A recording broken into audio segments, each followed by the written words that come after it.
Yeah, it's a big boost that he's not been totally ruled out, but he still has a significant enough bang on his shoulder. So, look, that's day by day. But fingers crossed that Craig can make it, and if there's anyone who'll work hard, and in the meantime to get there, Craig certainly will. So, yeah, fingers crossed. Yeah, good. Bit of a less of a worry for the Six Nations as well, and then Paddy as well. In the event that Paddy doesn't come through, are you low on stocks, or where?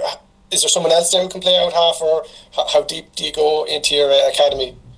Yeah, obviously, Jake O'Riordan is somebody that will train with us for the week, and we'll just see how Jake goes. And obviously, Ethan Coughlin is there, who's done some really good things over the last couple of months and years for us. So yeah, look, that's why you have squads, isn't it? These things can happen, and obviously, losing Craig and Paddy, it's not ideal, but. The boys have been training with us over the last couple of months, and they're well up to scratch and well up to detail. So on we go. Very good. Just about the discipline at the weekend, on a couple of the penalties, you've got a lot of experienced lads making that very avoidable errors. And I know the referees are kind of more alert now to the second penalty, the second cynical foul on advantage, and something Tig got caught out for again. How do you talk to someone like Tig with all his experience about not doing something he knows he shouldn't do, and similar to Alex, doing something that a player hasn't got away with in the last 5 years? Well, I think both players understand very clearly, black and white, that it's not good enough, and those sort of actions are not what we want. So it's not a hard conversation, to be honest with you. No, okay, that's okay.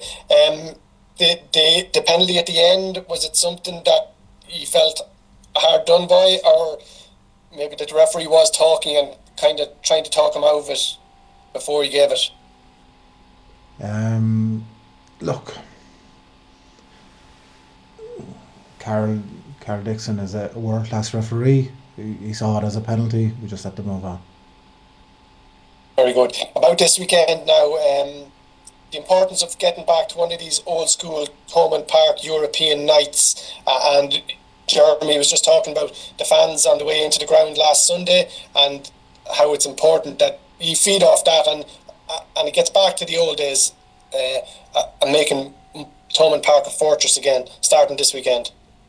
Yeah, it'd be a great place to start. I think there's a lot of teams have come in the last 18 months, and there's been I wouldn't say a welcoming committee out for them, but certainly hasn't been the Thomond Park of old. I think you'd love to have a hostile atmosphere awaiting teams that are travelling, but unfortunately we have to create that as a team.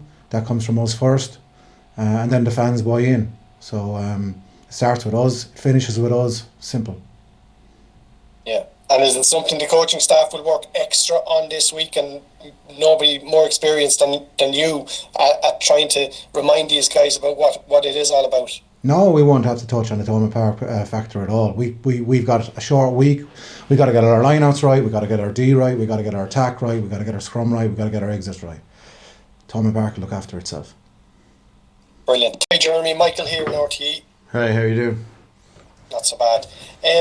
Can you just give me a sense of the feeling after the match immediately and then now? Has it changed much your perception of one that got away, one that just can look at yourselves and that you need to do better? What's the overriding feeling?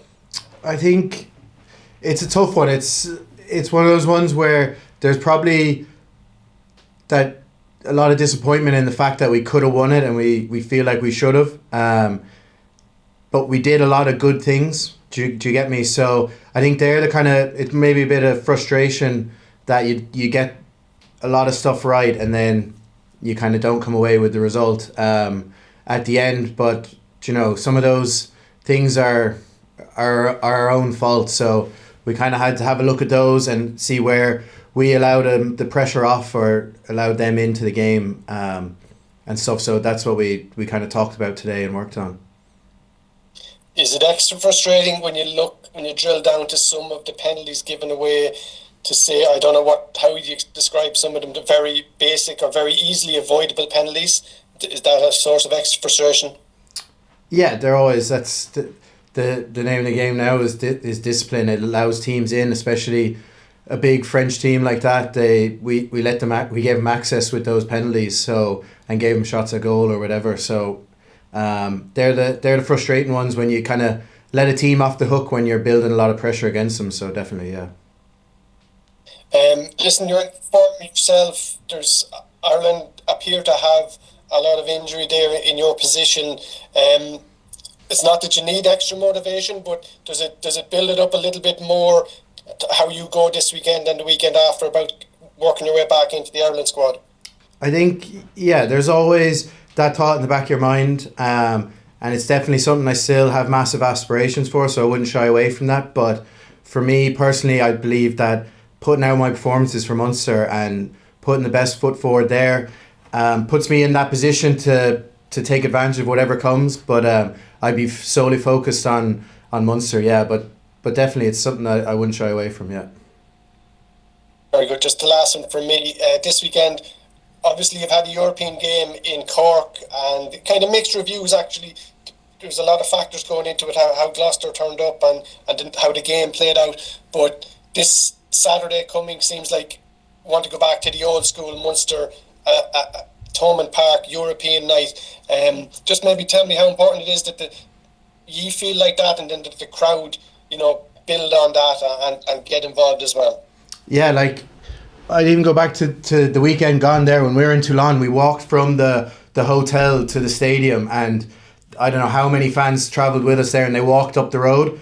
And it's unbelievable the support there, and you get some buzz going into the game. And I think you saw that from the start, how we came out. So again, it's massive. Like, this is effectively a knockout game really for us. So getting that support in behind us, getting that atmosphere in Thomond Park, it becomes a real cauldron. So it is massive for us, and it's something that we feed off the energy of that. It's massive, yeah.